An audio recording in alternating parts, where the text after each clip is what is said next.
तो hello my dear everyone. तो कैसे हैं आप सब। उम्मीद करता हूं कि आप सभी अच्छे होंगे। तो मैं आज आपके लिए लाया हूं क्लास 9th के सब्जेक्ट विज्ञान। मैंने यहाँ लिखा नहीं है, SYF चैनल से। तो ये क्या है, तीसरा है इसका विज्ञान का। और विज्ञान में 8वां पाठ है गति। जो 9th में होगा वो तो जानता ही होगा। और 8वां पाठ है गति, मोशन। अब आइए इसकी परिभाषा जान लेते हैं। जब कोई वस्तु समय के साथ उसकी स्थिति में परिवर्तन होता है तो उसे गति कहते हैं। तो आपने परिभाषा तो सुन लिया, अब समझ भी लो। तो जैसे आप देख सकते हैं यहाँ, जैसे मैंने यहाँ एक खंभा बना दिया ना, और थोड़ी दूर पर यहाँ भी एक खंभा बना दिया, और यहाँ एक आदमी बना दिया। तो जैसे ये अपने समय पे खड़ा है, तो यहाँ से अगर ये यहाँ तक चल कर जाएगा तो इसी को गति। जैसे इसके स्थिति में परिवर्तन हो रहा है, जैसे थोड़ी समय बाद, जैसे 5 सेकंड बाद ये यहाँ पर पहुँच गया, तो इसी को गति कहेंगे समय के साथ। जिसे यहाँ लिखा है समय के साथ, वो इसका उदाहरण यही है। देखिए, पैदल चलते हुए मनुष्य की गति।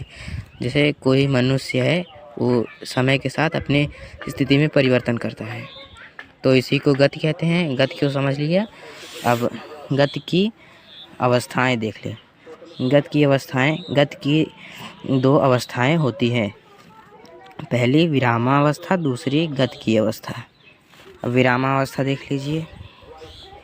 विरामावस्था, जब कोई वस्तु समय के साथ उसकी स्थिति में परिवर्तन ना हो तो उसे विरामावस्था कहते हैं।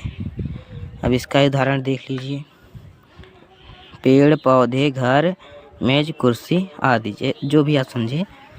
जैसे यहाँ पर समय के साथ इसकी स्थिति में परिवर्तन हो रहा है, पर यह विरामावस्था है, इसकी स्थिति में परिवर्तन नहीं होगा। तो आप यहाँ देख लीजिए। जैसे वही उदाहरण ले लेते हैं हम। जैसे मैंने यहाँ पर खंभा बना दिया और यहाँ पर खंभा बना दिया, और वही आदमी है, तो वह अब कहीं नहीं जाएगा, वहीं खड़ा रहेगा ना। तो उसी को समय के साथ उसकी स्थिति में कोई परिवर्तन नहीं होगा, तो उसी को विरामावस्था कहते हैं। विरामावस्था भी आपने समझ लिया। अब गति की अवस्था देख लें। गति की अवस्था का परिभाषा, जब कोई वस्तु समय के साथ वस्तु की स्थिति में परिवर्तन हो तो उसे गति की अवस्था कहते हैं। तो जैसे गति है वैसे गति की अवस्था भी है। जैसे यहाँ पर देख लीजिए, जब कोई वस्तु समय के साथ वस्तु की स्थिति में परिवर्तन होता है, तो इसमें कोई अंतर तो है नहीं, तो ये गति की अवस्था और गति एक ही है। तो आइए अब देखते हैं गति के प्रकार। गति के निम्नलिखित 5 प्रकार होते हैं। तो आइए हम एक बारी बारी लिख लेते हैं। पहला है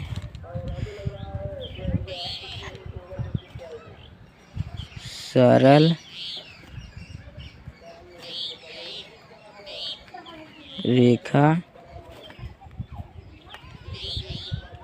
गति, सरल रेखा गति। और दूसरा है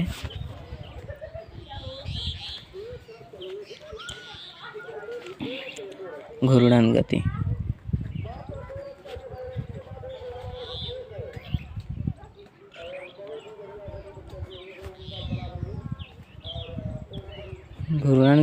और तीसरा है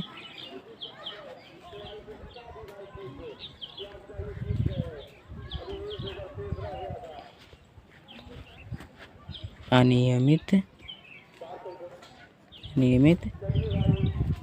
गति। और चौथा है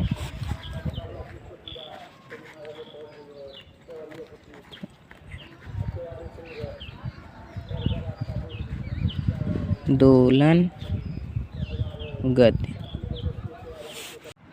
अब 5वां है वृत्तीय गति।